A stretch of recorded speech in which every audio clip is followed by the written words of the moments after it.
এরপরে আমাদের কাছে আরেকটি প্রশ্ন এসেছে, পশুকে কোনো কায়দায় দুর্বল করে জবেহ করা যাবে কি না।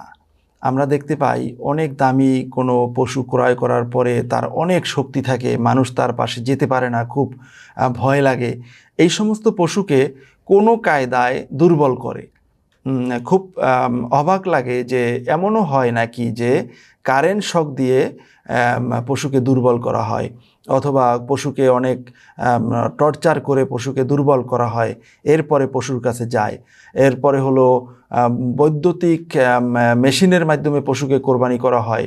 এই সমস্তভাবে মোটেই উচিত নয়।